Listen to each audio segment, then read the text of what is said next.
Perfect. Let's now turn your passage into a deep, movie-like story, a rich, dramatic explanation that still teaches you every single fact in the simplest, clearest way. Imagine you're sitting in a grand theater. The curtain opens. The year is 1525 CE. The world is changing. Kingdoms are rising and falling, and a new empire is about to be born. Title: Before the Empire, the world Babur walked into. Scene 1. The edge of the mountains. The camera opens on a cold, windy mountain path, the Khyber Pass. It's not just a rocky road, it's a doorway between worlds. To the west lies Afghanistan and Persia, modern Iran, dry lands with warriors and ancient cities.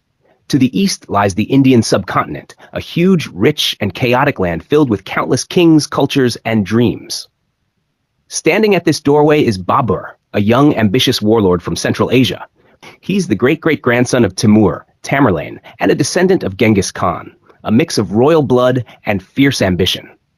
But in 1525, Babur has not yet conquered India. He's waiting on the other side of the mountains, planning his greatest move to cross the Khyber Pass, invade India, and capture the throne of Delhi. This pass, then and now, is the most important gateway through which travelers, traders, and armies enter India. Every great conqueror, from the Persians to the Greeks, from Mahmud of Ghazni to the Mughals, passes through this same route. Babur's soldiers are ready. His elephants and cannons are few but powerful. His dream, to rule Delhi and create a new empire. But before he even starts his journey, something very important shapes his path: the condition of India itself. Scene 2. India, a land of many kings. Now imagine a giant, colorful map of India spreading before you. It's not one single country. It's like a shattered mirror, full of hundreds of small, shining pieces, each ruled by a different prince, king, or warlord. Some are powerful, some tiny, some loyal to no one. Borders move constantly. One war here, one marriage there, and the lines shift again. This is what the text calls highly fragmented and politically unstable. It means India was broken into many rival principalities, small kingdoms, whose borders kept changing. One day a ruler would win. The next, he'd lose. It was a time of endless fighting, betrayal, and shifting alliances. The people were tired, the armies overworked, and the land rich, just waiting for someone strong and clever enough to unite it. Scene 3. The curious reality. Few rulers, many people. Now here's a surprising twist in the story, something the text calls quite remarkable. Even though most people in India were not Muslims, they were Hindus, Jains, Buddhists, or followers of local faiths. Most of the rulers were Muslim dynasties. How could that be? Here's why.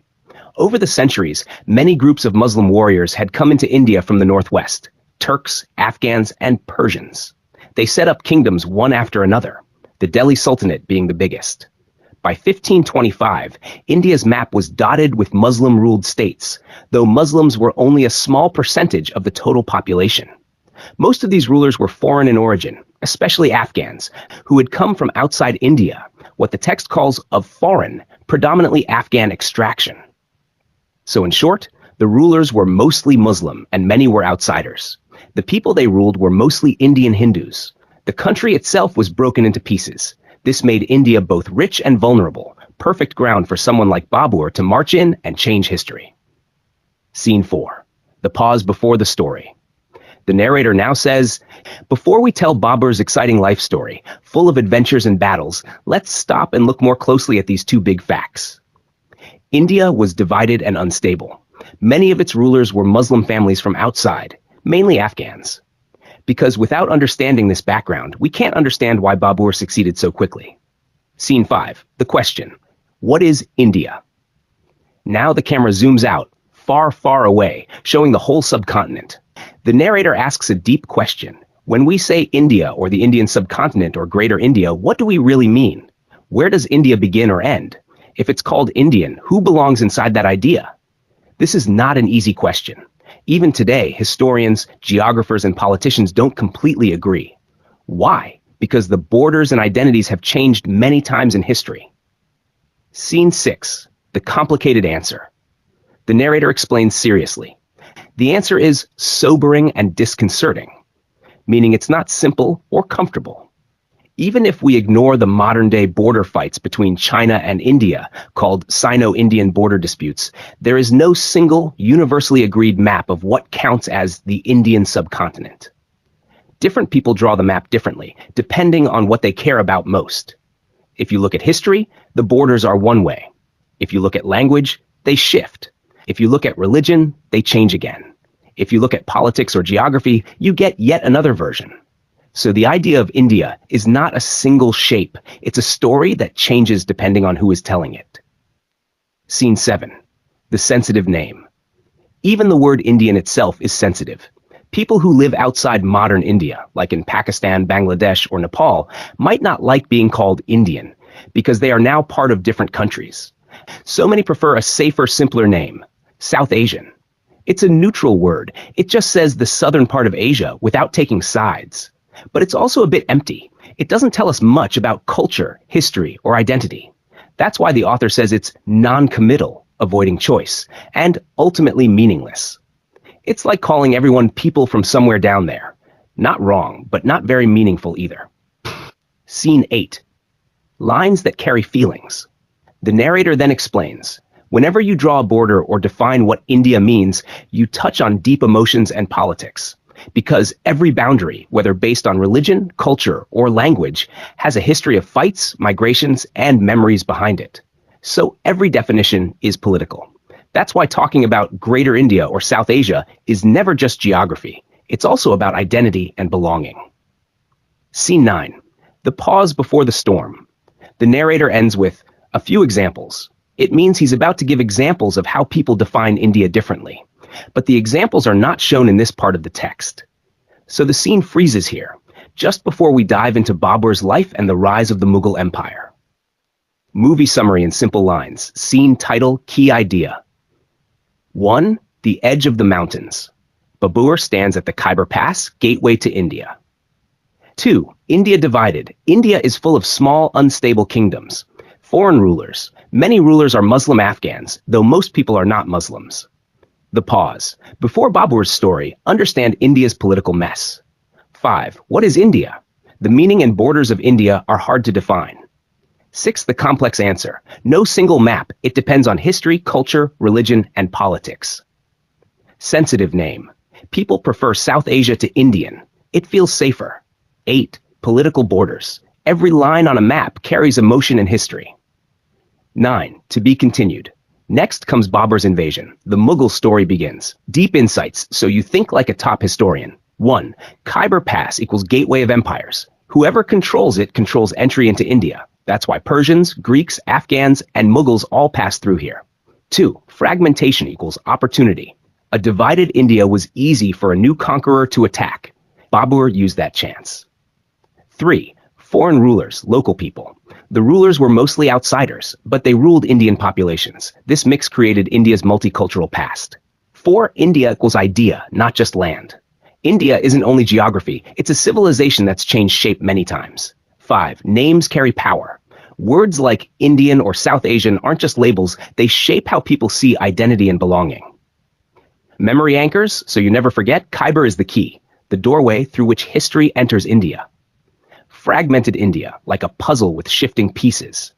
Few ruled the many. Muslim dynasties ruled mostly non-Muslim lands. India equals more than a map. It's culture, language, faith, and feeling. Names matter. India versus South Asia shows how words shape identity. Would you like me to continue this movie with part 2, The Life of Babur, his journey, battles, and rise of the Mughal Empire, in the same detailed, cinematic, kid-friendly storytelling style next? One-page cheat sheet, 1300 years of Muslim presence in India, bullets, dates, keywords only, crisp for quick revision. C. 640, Malabar Coast, Arab traders present since pre-Islamic times, convert to Islam. Result, intermarriage plus gradual conversion, Malayalam-speaking indigenous Muslim minority, local. 712, Muhammad bin Qasim, quest of Sindh and Multan, now Pakistan. First major military contact. 738, Battle of Rajasthan, Arab expansion halted further east. 1001 to 1024, Mahmud of Ghazni, violent raids looting into northern India, temples, wealth. c. 1180, Khwaja Muin-ud-Din Moinuddin Chishti settles in Ajmer. Sufi influence spreads, popular devotional social outreach.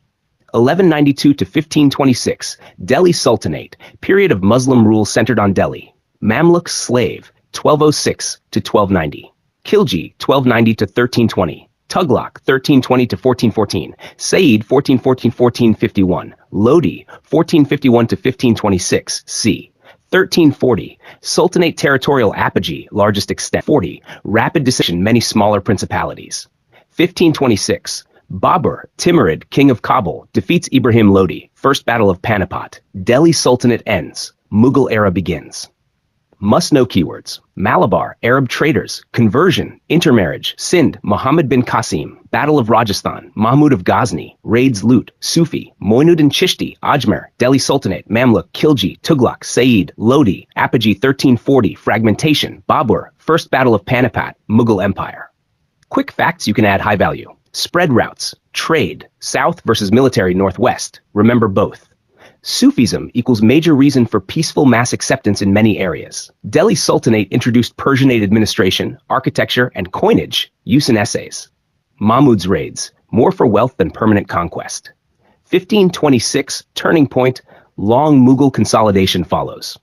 Daily revision tricks and memory anchors, short and precise. Daily time, 15 minutes, 6 days per week, best balance. Technique combo, active recall, spaced repetition plus visual anchors. 1 2-minute timeline sprint. Say aloud the 7 date points in order. 640, 712, 738, 1124, 1180, 1192 to 1526, 1526. 2. 5 flashcards, digital or paper. Q on front, date, person, event, A on back. Do 5 new plus 5 review each day. 3. 3-minute image anchors. Mentally picture 1 strong image per date. 640, pepper bag on a ship, Malabar traders. 712, flag on Sindh Multan Gate, Qasim. 738, shield/lamp battle in Rajasthan, expansion stopped. 1001, temple with a sack of gold, Mahmud's raids. 1180, saint with a small shrine, Chishti, Ajmer. 1192 to 1526, Delhi fort with changing flags, Sultanate dynasties. 1526, cannon and horse at Panipat, Babur Mughals. 4. One-line definitions. Write 1 sentence for each keyword, 10 to 12 words. Practice recalling them. 5. Weekly mini-test, 10 min. 5 MCQs plus 2 short dates plus 1 cause-effect sentence. 6. Teach in 3 mins. Explain the timeline to a friend or aloud to yourself. Teaching best memory. Fast mnemonics, 1 line. Phrase to remember order and core idea. Malabar Arabs made many saints. Sultans later began Mughals. Malabar Arabs, Mahmud Moinuddin Sultanate, Lodi, Babur Mughals. Exam smart tips, short. Write dates first at top of answer to grab marks. Start answers with cause, event, effect, 3 lines. Use keywords from cheat sheet, Sufi, Mahmud Qasim, Panipat, apogee 1340. 1 map sentence, point where events entered, Malabar equals sea route, Sindh Multan equal land NW. End with significance line, why it matters, trade versus conquest, cultural, political change. If you want, I can convert the 15-minute daily plan into a printable 1-week checklist you can tick each day, not a PDF. Want that? Here is a deep, detailed summary of provided text. Detailed summary of the Baburnama introduction. The provided text serves as an introduction to the life and famous autobiography of Zahir-ud-Din Muhammad Babur, the founder of the Mughal Empire. It is divided into 3 main themes: Babur's initial historical facts, the literary significance of his memoir, and the enduring linguistic mystery of his nickname. 1. The historical and chronological beginning. The text starts by quoting the famous opening line of Babur's autobiography, the Baburnama, or Tuzuki Baburi, which is prized for its matter-of-factness, simple, direct statement of facts. Precise dating. Babur became ruler on an exact date, Ramadan of the year 899 on the Islamic Hijri calendar, which corresponds to 1494 CE on the modern calendar. Geographic origin. His reign began in the province of Fergana, a small, less powerful region in Central Asia, modern-day Uzbekistan. Young age. The most striking detail is his age. He was only in his 12th year, age 11 or 12. This immediate, forced ascension to power upon his father's death set the stage for a life of constant military struggle and movement. 2. Literary significance and style. The text emphasizes the profound importance of the book itself, which is a genuine autobiography, a book written by a person about their own life, an extreme rarity for a monarch of that era. Book titles. The memoir is known by two names: Baburnama, Persian, Book of Babur, and Tuzuk-i Baburi, Turkic, Memoirs of Babur. Originality and frankness. The book is deservedly renowned for its originality because it was written by the king himself in his own language, Chagatai Turkic, rather than a court historian. It is especially valued for its unusual frankness, honesty. Babur famously wrote candidly about his defeats, his moods, his deep appreciation for nature and architecture, and even his distaste for certain places and people, making it a reliable and human historical source. 3. The enduring mystery of the name Babur. The final and most detailed part of the text explores the true meaning and name, Babur. The nickname origin. The name is noted as a mystery. The commonly accepted theory is that Babur was a nickname given by the rustics of Fergana, the local country people.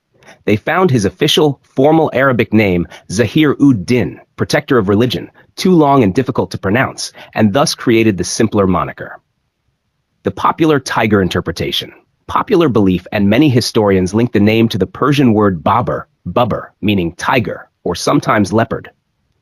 This meaning is attractive as it aligns with Babur's image as a fierce, conquering king and warrior. The expert's rejection, the beaver theory.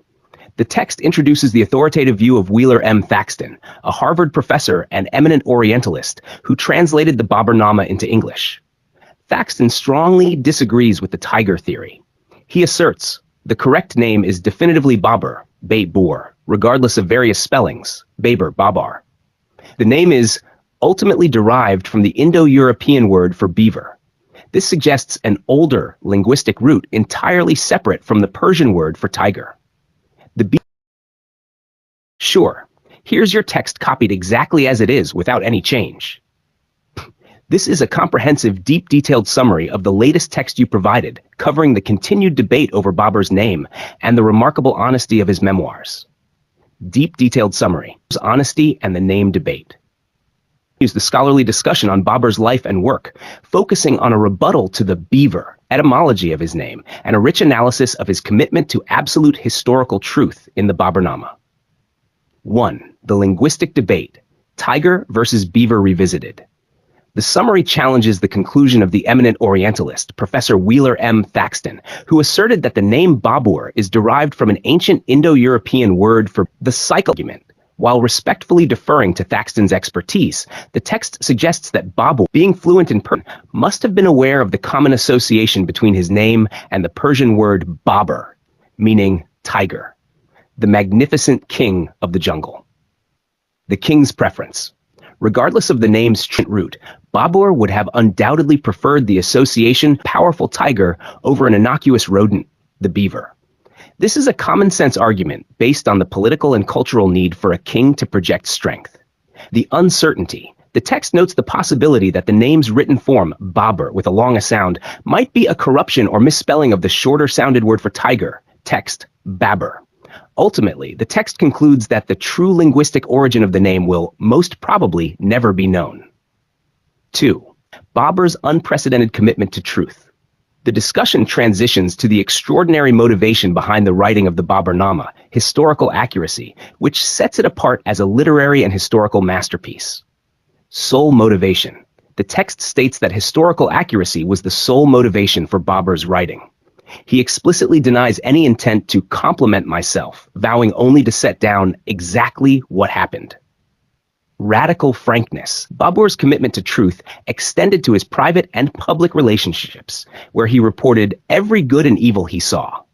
This meant recording the fault and virtue of relative and stranger, including his own father and brother. This level of public honesty about family members and rivals was unusual and daring for a monarch of that time. Plea for forgiveness. Babur concludes his oath with a humble plea. May the reader excuse me. May the listener take me not to task.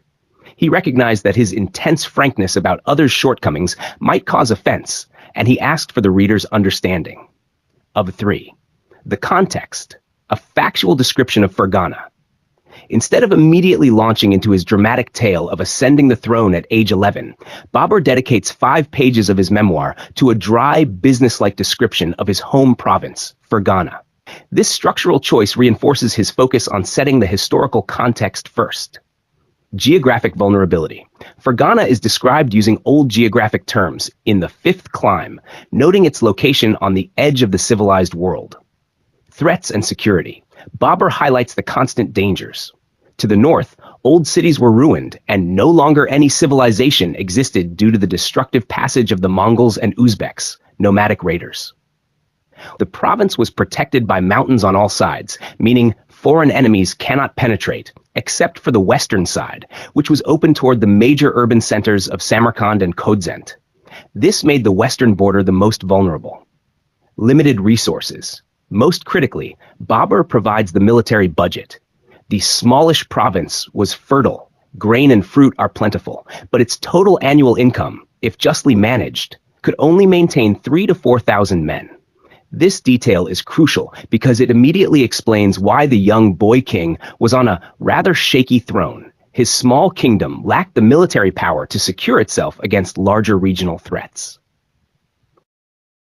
Sure, here's your text copied exactly as it is without any change. This is a comprehensive, deep, detailed summary of the latest text you provided, covering the continued debate over Babur's name and the remarkable honesty of his memoirs. Deep, detailed summary, honesty and the name debate. Use the scholarly discussion on Babur's life and work, focusing on a rebuttal to the beaver, etymology of his name, and a rich analysis of his commitment to absolute historical truth in the Baburnama. 1. The linguistic debate, Tiger versus Beaver revisited. The summary challenges the conclusion of the eminent Orientalist, Professor Wheeler M. Thaxton, who asserted that the name Babur is derived from an ancient Indo-European word for the cycle argument. While respectfully deferring to Thaxton's expertise, the text suggests that Babur, being fluent in Persian, must have been aware of the common association between his name and the Persian word Babur, meaning tiger, the magnificent king of the jungle. The king's preference. Regardless of the name's root, Babur would have undoubtedly preferred the association powerful tiger over an innocuous rodent, the beaver. This is a common-sense argument based on the political and cultural need for a king to project strength. The uncertainty. The text notes the possibility that the name's written form, Babur, with a long sound, might be a corruption or misspelling of the shorter-sounded word for tiger, text, Babur. Ultimately, the text concludes that the true linguistic origin of the name will, most probably, never be known. 2. Babur's unprecedented commitment to truth. The discussion transitions to the extraordinary motivation behind the writing of the Baburnama, historical accuracy, which sets it apart as a literary and historical masterpiece. Sole motivation. The text states that historical accuracy was the sole motivation for Babur's writing. He explicitly denies any intent to compliment myself, vowing only to set down exactly what happened. Radical frankness. Babur's commitment to truth extended to his private and public relationships, where he reported every good and evil he saw. This meant recording the fault and virtue of relative and stranger, including his own father and brother. This level of public honesty about family members and rivals was unusual and daring for a monarch of that time. Plea for forgiveness. Babur concludes his oath with a humble plea. May the reader excuse me. May the listener take me not to task. He recognized that his intense frankness about others' shortcomings might cause offense, and he asked for the reader's understanding. Of 3. The context. A factual description of Fergana. Instead of immediately launching into his dramatic tale of ascending the throne at age 11, Babur dedicates 5 pages of his memoir to a dry, businesslike description of his home province, Fergana. This structural choice reinforces his focus on setting the historical context first. Geographic vulnerability. Fergana is described using old geographic terms in the fifth clime, noting its location on the edge of the civilized world. Threats and security. Babur highlights the constant dangers. To the north, old cities were ruined, and no longer any civilization existed due to the destructive passage of the Mongols and Uzbeks, nomadic raiders. The province was protected by mountains on all sides, meaning foreign enemies cannot penetrate, except for the western side, which was open toward the major urban centers of Samarkand and Khodzent. This made the western border the most vulnerable. Limited resources. Most critically, Babur provides the military budget. The smallish province was fertile, grain and fruit are plentiful, but its total annual income, if justly managed, could only maintain 3,000 to 4,000 men. This detail is crucial because it immediately explains why the young boy king was on a rather shaky throne. His small kingdom lacked the military power to secure itself against larger regional threats. This text offers an extraordinary look into the character of Umar Sheikh Mirza, Babur's father, as described in the Baburnama. The text focuses on the emperor's conflicting traits, ambition and recklessness versus piety and honesty, all while remaining true to Babur's promise of uncompromising truth. The ambitious and conflict-ridden ruler. Umar Sheikh Mirza's life was defined by his aggressive pursuit of power, which constantly led to conflict and instability. Exalted ambition. He was a Padshah emperor, characterized by exalted ambition, perpetually bent on territorial expansion. His primary goal was always to conquer new lands. Political instability. This aggressive nature made him politically unreliable. Babur notes that his father's actions turned many a truce into battle and transformed many a friend into a foe, demonstrating a readiness to betray allies for expansion. 2. A candid portrait. Appearance and manners. Babur's devotion to recording the truth is most evident in his unflattering, warts-and-all description of his father's physical state and social habits. Physical description. He was described simply as short in stature, having a round beard and a fleshy face, and being fat. The tunic detail. In a famous example of frankness, Babur reveals that his father wore his tunic so tight that he had to physically suck in his stomach to fasten the ties, which would often break if he relaxed.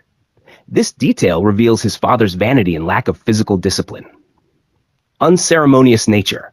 Umar Sheikh Mirza was described as unceremonious in both dress and speech, suggesting a lack of the formal courtly sophistication expected of an emperor.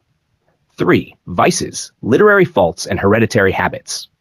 Babur documents his father's personal indiscipline and faults, including a glaring deficiency in the literary arts. Lack of poetry.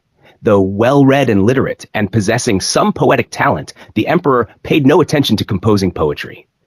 Babur, an accomplished and enthusiastic poet himself, viewed this as a personal deficiency, a fault he found baffling. A loose life. His personal life was loose and lacked concern for morals or manners. His vices included a fondness for women, gambling, and opium. Drinking and fighting. He drank a lot, a hereditary vice that Babur admits affected many descendants, including himself. Under the influence of liquor, he had a scrappy temperament, leading to frequent fights and leaving him with many scars and brands to prove it. 4. Faith, virtues, and a mixed military. Despite his flaws, Babur meticulously documents his father's significant virtues, creating a balanced, humanized portrait. Sincere piety. In stark contrast to his vices, Umar Sheikh Mirza was orthodox of belief and deeply religious. He never neglected the 5 prayer times and even made up for missed prayers, often reciting the Quran. Good character. He possessed a strong sense of justice and honesty and was considered good-natured, talkative, eloquent, and well-spoken. He was also personally brave and valiant in combat. Poor generalship. Despite his personal bravery, his track record was mixed at best as a military leader. He lost 2 of the 3 main battles he fought and, crucially, lost important regions, Tashkent, Seyram, and Sharukiya, diminishing the kingdom Babur inherited. Individual fighter. While only a middling shot, he was a formidable hand-to-hand warrior who packed quite a punch. Babur records a final, powerful compliment. No one was ever hit by him who did not bite the dust. This historical passage provides a detailed account of the sudden death of Umar Sheikh Mirza, ruler of Fergana, and the immediate political crisis it created for his young son Babur, who would go on to found the Mughal Empire. 1. The fateful event and location. The incident occurred on Monday, June 8, 1494, 4th of Ramadan, 899 AH. The setting. Umar Sheikh Mirza was in the strategically important fort of Aksi, located in the mountainous region of Fergana. The fort's defenses included its treacherous location atop a high ravine, a deep, steep cliff, with buildings situated right on the edge. The immediate threat. The ruler was under attack by a powerful coalition of relatives who sought to seize his territory. Sultan Ahmad Mirza, his elder brother and ruler of the major kingdom of Samarkand, Babur's paternal uncle. Babur's maternal uncle, his brother-in-law, who had allied with Sultan Ahmad Mirza. The accident: Umar Shaikh Mirza, known as a pigeon enthusiast, was tending to his birds. He fell into the ravine along with the dovecot, pigeon house. Babur describes this poetically, stating his father became a falcon, a powerful metaphor for death suddenly snatching him away. He was 39 years old. 2. Babur's swift response and crisis of succession. Babur, then a boy around 11 years old, was at a charbagh, Persian-style garden, outside the capital, Andizan, when the news arrived. His reaction reveals the deep-seated political culture of the Timurid dynasty, descendants of Timur. Prioritizing duty, Babur's account is laconic, brief and factual, focusing not on grief but on immediate action. He mounted in consternation, great dismay and alarm, and rode to the fort. Focus on the throne. As a Timurid prince born and bred, his immediate concern was not personal loss, but the succession. His first thought was to secure the throne before his powerful uncles could seize it. The tense argument: the nobles, begs or begs, held the real power. For tense hours, Babur's future was uncertain, as the nobles debated two options. Enthrone the young, easily influenced prince, Babur, turn him over to the powerful invading uncles for safety and reward. Decision and execution. The nobles ultimately decided to make a stand and hold the fort for Babur. To enforce loyalty and obedience, they swiftly executed one of the dissenting nobles for unseemly speech, setting a ruthless example that brought all the people into line. 3. The uncle's retreat. Divine intervention. Just as a major battle seemed unavoidable, the invading forces unexpectedly withdrew, an event Babur interpreted as intervention by God. Paternal uncle's retreat. Sultan Ahmad Mirza, the primary threat, turned back toward Samarkand because an epidemic broke out among his horses. This loss of cavalry, the army's mobility and strength, made a difficult siege impossible, forcing his withdrawal. Maternal uncle's retreat. The ally also withdrew. After only a few minor fights, skirmishes, he fell ill and decided to call it a day. Outcome: whether it was truly divine intervention or not, these simultaneous misfortunes for his uncles instantly secured the throne for the young Babur, but only for the time being, foreshadowing the many future battles he would face for survival and power. Absolutely. Here's a world-class exam-ready cheat sheet for I made it concise, short, precise, all important points included, with dates, keywords, and memory anchors. Perfect for quick revision. Babur, early life and struggle for power, 1494 CE. Key facts and dates. Born 14 Feb 1483, Anjan, Fergana. Father, Umar Shaikh Mirza, ruler of Fergana. Father died 1494 CE. Babur, aged 11 to 12, became king of Fergana, dynasty. Timurid, paternal, descendant of Timur. Maternal lineage, Genghis Khan. Early reaction and character. Babur did not waste time on emotions after father's death. Nation, got on horse, shocked but decisive. First thought: protect throne and fort, not grief. Personality: brave, strategic, mature for age 12. Threats and nobles debate. Nobles, begs argued enthrone Babur or hand to uncles? Decision: defend the fort, make a stand. One dissident executed for speaking against Babur, rest obeyed. Babur wrote calmly: wry phlegm, dry humor, calm observation. Divine luck, uncle's failure. Invading uncles: Ahmad Mirza, paternal. Mahmud Khan, maternal. Ahmad Mirza retreated, horse epidemic. Mahmud Khan retreated, fell ill after first skirmishes. Babur safe temporarily, divine intervention or luck credited. Babur's destiny and ambition, not suited for small peaceful kingdom, wanted bigger conquests. Royal blood: paternal, Timur, conqueror. Maternal, Genghis Khan, conqueror. Believed duty and God-given right to follow ancestors' footsteps. Lifelong dream: capture Samarkand, Timur's glorious capital. Blue-tiled monuments: Registan, Guri Emir Mausoleum. Memory anchors for exams. B. Babur, brave 12-year-old, acted fast. A. Authority: nobles argued, one executed. B. Blessed: God luck saved him from uncles. U. Uncle's failure: illness and epidemics. R. Royal dream: capture Samarkand, Timurid glory. Trick: Babur, Babur, helps recall key events in order. Daily revision tips. 1. Morning 5 min. Recall Babur memory anchor aloud. 2. Afternoon 5 min. Visualize the fort, uncles retreating, and Babur on horse. 3. Night 5 min. Close eyes. Imagine Samarkand with blue monuments in Babur's dream.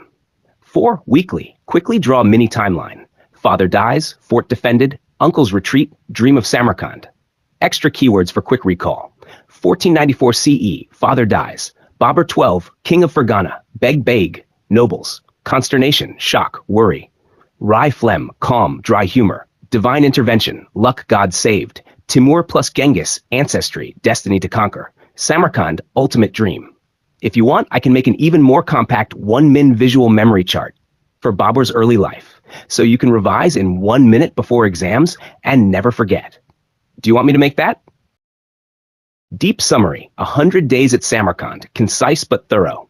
Core idea, 1 line. Young Babur, driven by a lifelong dream of ruling his ancestors' great city, seizes Samarkand after family deaths and civil war, a short-lived triumph that reveals the city's beauty, wealth, and the brutal politics of Timurid succession. Mar 1, timeline, the essentials, clear dates and sequence. Before Jan 1495, Samarkand ruled peacefully by Sultan Ahmad Mirza, mild, capable, for 20 to 25 years. Jan 1495, Sultan Ahmad Mirza dies of a sudden fever, throne becomes vacant. Shortly after, Sultan Mahmud Mirza seizes the throne, rules by 6 months. 6 months later, Mahmud Mirza falls ill and dies. Mid-1496, civil war, many Timurid princes fight. Babur, 13 years old, enters the conflict, initially retreats for winter to Fergana. Following year, Babur returns, besieges Samarkand for 7 months, and captures it from Baysungur Mirza. After capture, Babur spends 100 days in Samarkand, celebrates its monuments, gardens, and abundance. 2. Main characters. Babur, protagonist, young, ambitious, persistent, future founder of Mughal Empire. Sultan Ahmad Mirza, previous king, gentle and effective ruler, under whom people prospered. Sultan Mahmud Mirza, usurper, depicted by Babur as immoral, drunk, tyrannical. Baysungur Mirza, cousin who held Samarkand before Babur finally took it. 3. Key events and cause effect. Death of a good ruler, Ahmad Mirza, power vacuum. Seizure by Mahmud Mirza, moral collapse in the court, terror and public outrage. Mahmud's death, illness, rejoicing but immediate power struggle. Civil war, opportunity for young, determined Babur to pursue his claim. 7-month siege demonstrates Babur's military persistence, results in his temporary control of Samarkand. Babur's occupation, emotional and cultural high point. He admires the city's architecture, gardens, and scholarly life. Number 4, themes and deeper meanings. Ambition plus persistence. Babur's youth, courage, and refusal to be discouraged are central. Fragility of dynastic rule. Timurid succession is unstable. Death or sickness quickly triggers chaos. Moral legitimacy versus force. Ahmad Mirza's just rule produced stability. Mahmud's vice produced fear and revolt. Yet military power, not moral right, wins the throne. Beauty and culture as motivation. The city's monuments, gardens, and learning centers aren't just scenery. They are what make the throne worth fighting for. Babur's desire is as cultural and emotional as it is political. Short-lived victories. Even great successes can be temporary in turbulent politics. 5. What Babur emphasizes, his perspective. Moral judgment. He condemns Mahmud's drunkenness and sexual abuse. This frames Mahmud as unfit and the people as morally justified in resenting him. Emotional attachment. Babur's long description of Samarkand, buildings, observatory, gardens, shows deep affection, emphasizes why he risked so much. Sense of destiny. The narrative presents Babur as both a participant in and a recorder of events, suggesting destiny mixed with personal effort. 6. Important images and landmarks, why they matter. Timur's tomb, Gur Amir, symbol of dynasty, legitimacy, ancestor worship. Ulugh Beg's observatory, symbol of science and high culture, Samarkand as a center of learning. Madrasas with tiles demonstrate artistic and religious learning. 9 gardens and orchards show fertility and material wealth. Samarkand, a city worth ruling. 7. Short analysis. Why this passage matters historically. It captures youthful ambition in the person who will become a major empire builder. It illustrates how politics at the time worked. Family rivalries, sieges, short reigns, and the mix of moral claims and blood power. It preserves a first-hand description of Samarkand's cultural glory in late 15th century Central Asia, important for understanding Timurid legacy. 8. Quotable lines and their significance. Bade farewell to the mortal world. Babur's poetic phrasing for death shows his literary voice. Mahmud's depiction as addicted to vice and debauchery, moral condemnation used to justify popular relief at his death. Few cities in the civilized world are as pleasant as Samarkand, sums up Babur's love and the city's global stature in his mind. Number 9. Memory anchors. Quick mnemonics for exams. 13-7-100. Babur, aged 13, enters fight. 7-month siege. Tar 100 days in Samarkand. Ahmad good. Mahmud bad. Ahmad equals peace, 20 to 25 years. Mahmud equals 6 months of terror. Samarkand equals fat city. Remember fertility and abundance. Gardens, fruits, wealth. Number 10. Exam-ready one-page bullets. Compact. Sultan Ahmad Mirza, kind, dies Jan 1495, power vacuum. Sultan Mahmud Mirza seizes throne, rules 6 months, characterized by drunkenness and sexual abuse, public outrage. Mahmud dies Jan 1495. Rejoicing is brief, war of succession follows. Babur, 13, joins mid-1496, initially retreats for winter, returns next year. After a 7-month siege, Babur captures Samarkand from Baysungur Mirza. Spends 100 days, writes long admiration of city, tombs, observatory, madrasas, 9 gardens. City known as Samarkand, fat city, for its wealth. Number 11. Final takeaway, what to remember. This passage shows how personal ambition, family rivalry, moral authority, and cultural value collide. Babur's capture of Samarkand is both a military achievement and a love story with a city, but it also reveals the fragility and violence of Timurid politics. Remember the dates, the characters, the 13-year-old conqueror, and the images of gardens and monuments. These are the heart of the episode. Would you like a one-page printable cheat sheet version of this summary, bullet only, exam-friendly, or a short timeline diagram you can memorize quickly? Absolutely. Let's make a deep, detailed, yet simple summary of your Babur's struggles, marriage, and life.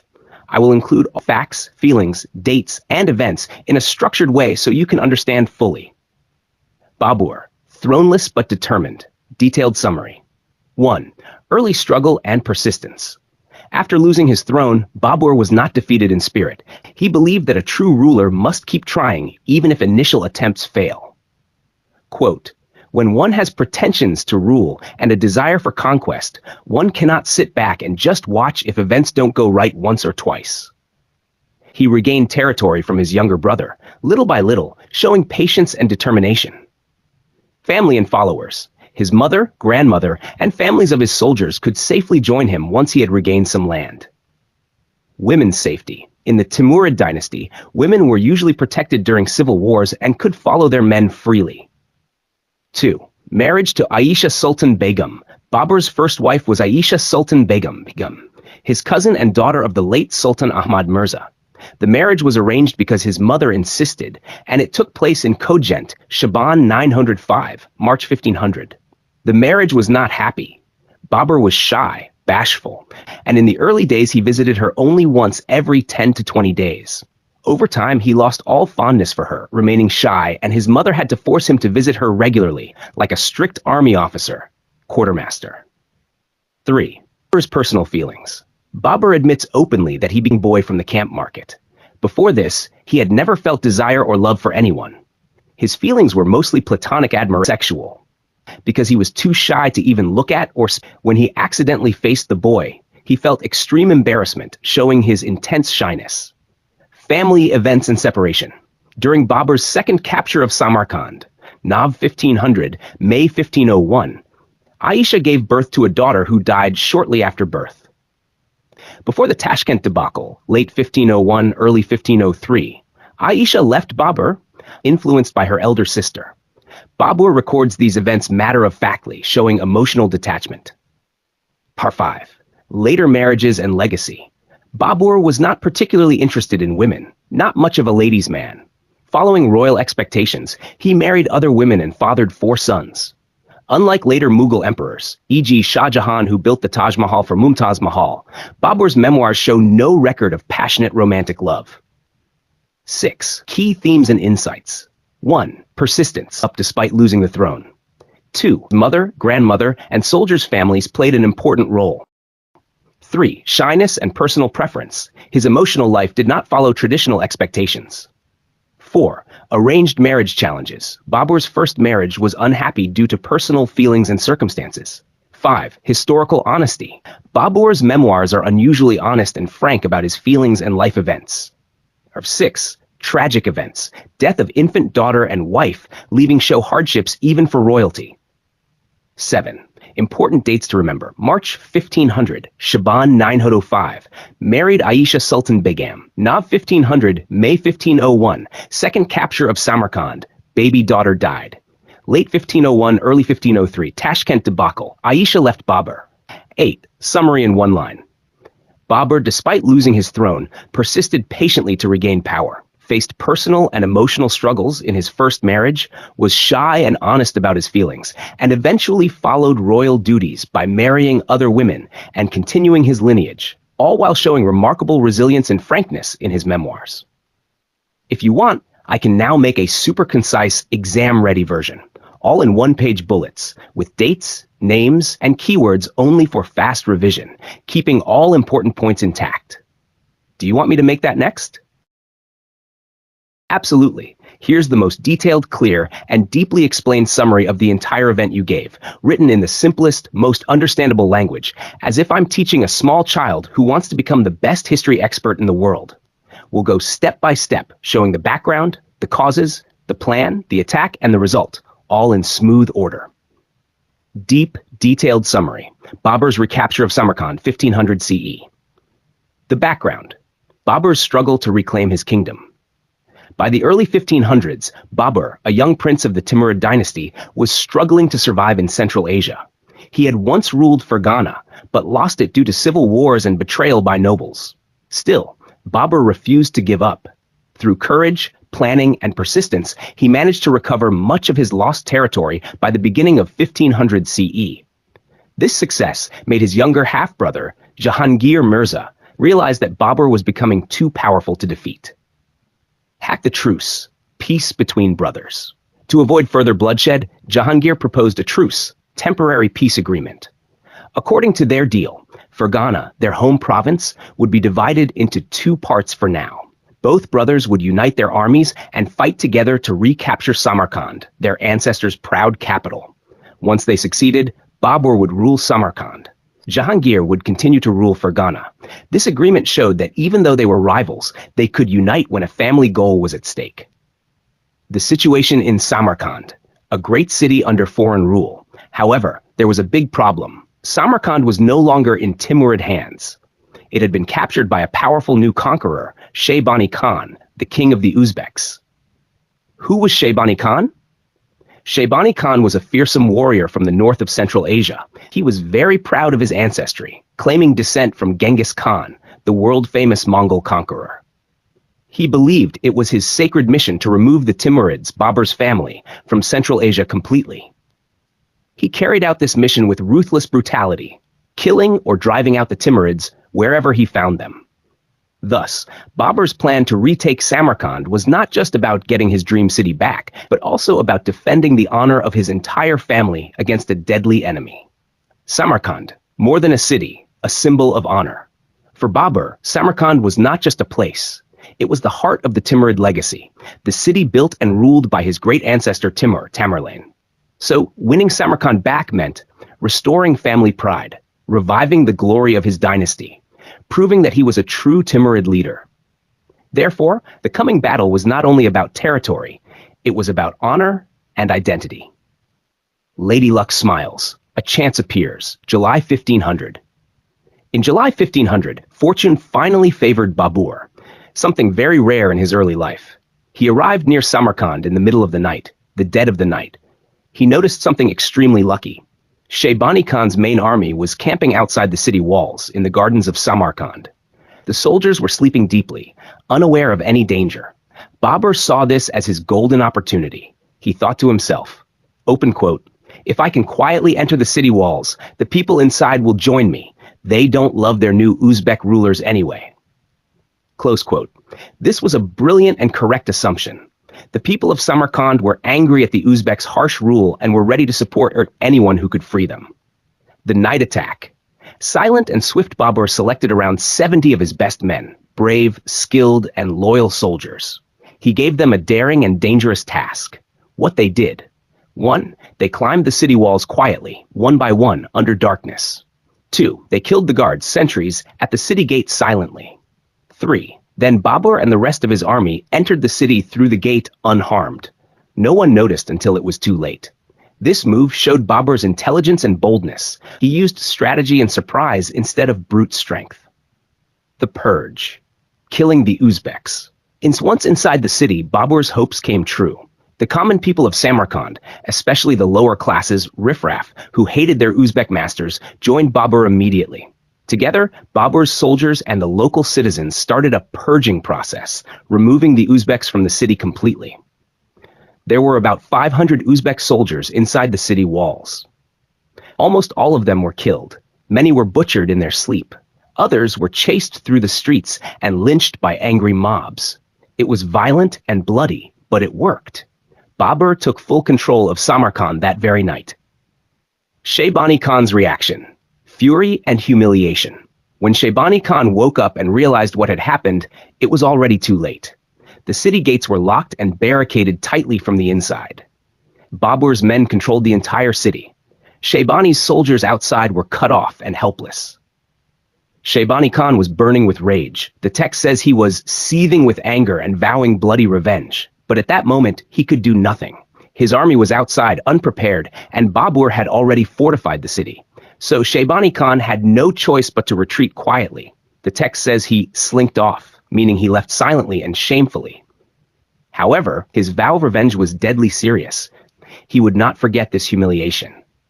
The outcome, a triumphant but temporary victory. Babur had achieved what seemed impossible. He had recaptured the great city of Samarkand, the dream of his family, using only a small force and clever planning. It was a glorious moment for him, a mix of courage, luck, and leadership. He had won without a big battle. He also gained the people's support inside the city.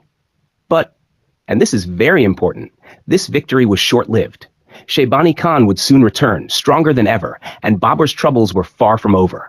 Still, this episode proved Babur's genius, bravery, and royal spirit, qualities that later helped him conquer India and build the Mughal Empire. 1. Key insights and lessons. Theme, explanation. Courage. Babur dared to attack a much stronger enemy. Strategy. He used surprise and stealth instead of a full battle. People's support. He understood the people's hatred for Uzbeks and turned it into his advantage. Luck. Arriving at night when the enemy was asleep was pure fortune. Lady Luck was on his side. Family honor. Capturing Samarkand was not just a victory, it was a symbolic revival of Timurid pride. Leadership. Babur showed quick decision-making, courage, and confidence in his men. In one smooth summary. By early 1500, Babur, after regaining much of his lost territory, made peace with his half-brother Jahangir. They decided to divide Fergana and unite to recover their ancestral capital, Samarkand. But Samarkand was now ruled by Shaybani Khan, the fierce Uzbek leader, who aimed to destroy the Timurid dynasty. In July 1500, Babur seized his opportunity. He reached Samarkand by night and discovered Shaybani's army sleeping outside the city. Using stealth, Babur and 70 of his best soldiers climbed the city walls, killed the guards, and entered the city. The local people, angry with their Uzbek rulers, joined Babur in killing all 500 Uzbeks inside. By morning, Samarkand was in Babur's hands. When Shaybani Khan realized what had happened, the gates were already locked. Furious but helpless, he retreated, swearing revenge. This episode marked one of Babur's most brilliant early victories, won by courage, luck, and clever planning, but it also set the stage for the fierce struggles that would follow. Would you like me next to give you a cheat sheet summary page, like a one-page crisp revision sheet with keywords, dates, quick memory tricks, and anchors to help you remember and revise this easily before exams? Deep, detailed summary. Clear, systematic, and complete. Below is a single, well-organized, deep summary of the whole passage you gave. I keep every important fact, date, person, and event, explain causes and effects, and end with a short one-page cheat sheet and quick memory anchors so you can revise fast. 1. Short, high-level summary, one paragraph. Between winter 1500 and May 1501, the young ruler Zahir-ud-Din Muhammad Babur briefly enjoyed the throne of Samarkand, but a powerful return by Shaybani Khan and his Uzbeks turned victory into disaster. Babur's forces repelled the first direct attacks, yet Samarkand was placed under a protracted siege that starved the city. Food ran out, pack animals were slaughtered, and the situation became so desperate that people even ate dogs, an action deeply shocking to Muslims of that time. Soldiers deserted nightly. Babur's army melted away until holding the city was untenable. To save lives and obtain safe passage, Babur endured the humiliation of giving his elder sister in marriage to the enemy, then escaped secretly in May 1501 with his mother and a handful of followers. Barely 18, he had been king of Samarkand twice and lost it twice within months. He fled to Tashkent, found only poverty and shame, briefly regained a small part of Fergana with a few men provided by his uncles, but soon fell back again, his retinue about 200 ragged, poorly equipped men. 2. Exact sequence. Concise. Winter 1500. Babur sits on Samarkand's throne, feeling secure. Spring 1501. Shaybani Khan returns in force with a large army and attacks. Spring, May 1501. Samarkand is besieged. After initial defense, the city is starved into submission. Food shortage. Pack animals eaten. People eat dogs. May 1501. One night. After arranging a marriage of his elder sister to placate the enemy and secure guarantees, Babur stealthily escapes with his mother and a small group. After escape, he seeks asylum with uncles in Tashkent, finds poverty and humiliation, briefly reclaims part of Fergana, but loses ground again. Retinue shrinks to 200 ragged men, mostly on foot and poorly equipped. Number 3. Who's Who? Short portraits. Babur, young prince, ruler, 18. Ambitious, military, repeatedly gains and loses power. Shaybani Khan, leader of the Uzbeks, the principal adversary who besieges Samarkand. Uzbeks, the tribal military force pressing Babur, feared and dominant in the region. Samarkand, wealthy, strategically important city, Babur briefly ruled. Fergana, Babur's original power base. Tashkent, city where Babur's uncles lived and where he fled for refuge. Number 4. Causes why this happened. Military return of an organized rival. Shaybani Khan came back with a strong, determined force. Siege tactics. Rather than immediate conquest after failed frontal assaults, the besiegers starved the city, a slow, effective method to force surrender. Resource failure. Samarkand couldn't be resupplied. Food, animals, and morale collapsed. Desertion. Hunger and hopelessness caused soldiers to desert in large numbers, weakening defenses further. Political weakness. Babur's limited manpower, youth, and reduced resources made negotiated humiliation. Sister's marriage seemed necessary to secure escape. 5. Effects and consequences. What resulted? Immediate loss of Samarkand. Babur loses his throne for the second time in months. Personal humiliation and trauma. Forced political marriage of his sister to the enemy. Emotional and reputational cost. Political displacement. Babur becomes a refugee-like figure seeking asylum, reduced to poverty and humiliation in Tashkent. Military collapse. His retinue shrinks to 200 badly equipped men, signaling a steep fall in military strength. Short-term recovery attempt fails. A brief reclaiming of part of Fergana is insufficient. Enemies remain dominant. Long-term implication. The episode marks a harsh low in Babur's early life. Historically, it precedes later persistence and conquest. Not in the passage, but it shows how he had to rebuild. Number 6. Key themes and interpretations. Deep takeaways. 1. Fragility of power. Youth and momentary success don't guarantee stability. Even a throne can fall quickly when logistics and enemies are strong. 2. Importance of supply lines. A well-executed siege that cuts supplies can defeat a stronger or determined garrison without continuous frontal fighting. 3. Human cost of sieges. Besieged populations face moral and social collapse, eating pack animals, then dogs, showing how warfare destroys norms. 4. Dignity versus survival. Leaders sometimes must choose between honor and life. Babur's decision to offer his sister reflects painful realpolitik. 5. Resilience and learning potential. While the passage shows defeat, such experiences often force leaders to adapt and later come back stronger. Contextually true for Babur historically. Number 7. Important words and short definitions. Flashcard style. Siege. Surrounding and cutting off a place so it cannot get food or help. Ramparts, city walls used for defense. Pack animals, animals used for carrying goods, horses, mules, camels. Beleaguered, under attack and trapped. Deserting, leaving the army without permission. Untenable, impossible to defend or continue with. Retinue, group of followers or attendants of a leader. Number 8, one-page cheat sheet, bullets only, perfect for revision. Dates: Winter 1500, Babur safe on throne. Spring 1501, Shaybani Khan returns. May 1501, Babur escapes. Samarkand city, Fergana, home region, Tashkent, uncle's city. People: Babur, 18, Shaybani Khan, Uzbek leader, Uzbeks, enemy force. Events: repulsed first frontal attack, long siege, starvation, pack animals eaten, dogs eaten, mass desertion. Babur offers sister in marriage for safe passage, secret escape with mother plus few followers, refuge in Tashkent, brief recovery in Fergana, collapse to 200 ragged men. Numbers: age 18, remaining retinue 200. Key causes: enemy force, siege plus supply cut, desertion. Key effects: loss of throne twice, humiliation, poverty, weakened army. Memory hooks: 18, age May 1501, escape 200, men left. Nabersarmer 9, quick revision QA, test yourself. 1. Who besieged Samarkand in spring 1501? A. Shaybani Khan and the Uzbeks. 2. What forced Samarkand to surrender? A. Starvation during a long siege. 3. What desperate actions did the besieged take? A. Killed eaten pack animals and dogs. Q. What humiliating political move did Babur make? A. Offered his elder sister in marriage to the enemy for safe passage. 5. Where did Babur go after escaping? Tashkent to his uncles, later tried to regain part of Fergana. N. Final concise judgment, why this passage matters. This passage captures a turning, low moment in Babur's early career.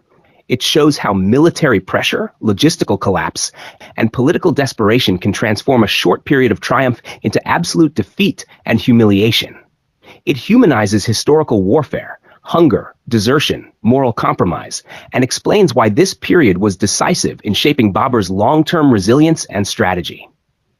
Would you like this converted into a printable one-page revision PDF, clean bullets and dates, a set of 8 flashcards, QA, you can drill, or a very short story, 200 to 300 words, about these events written simply for memory? Tell me which, and I'll create it right away.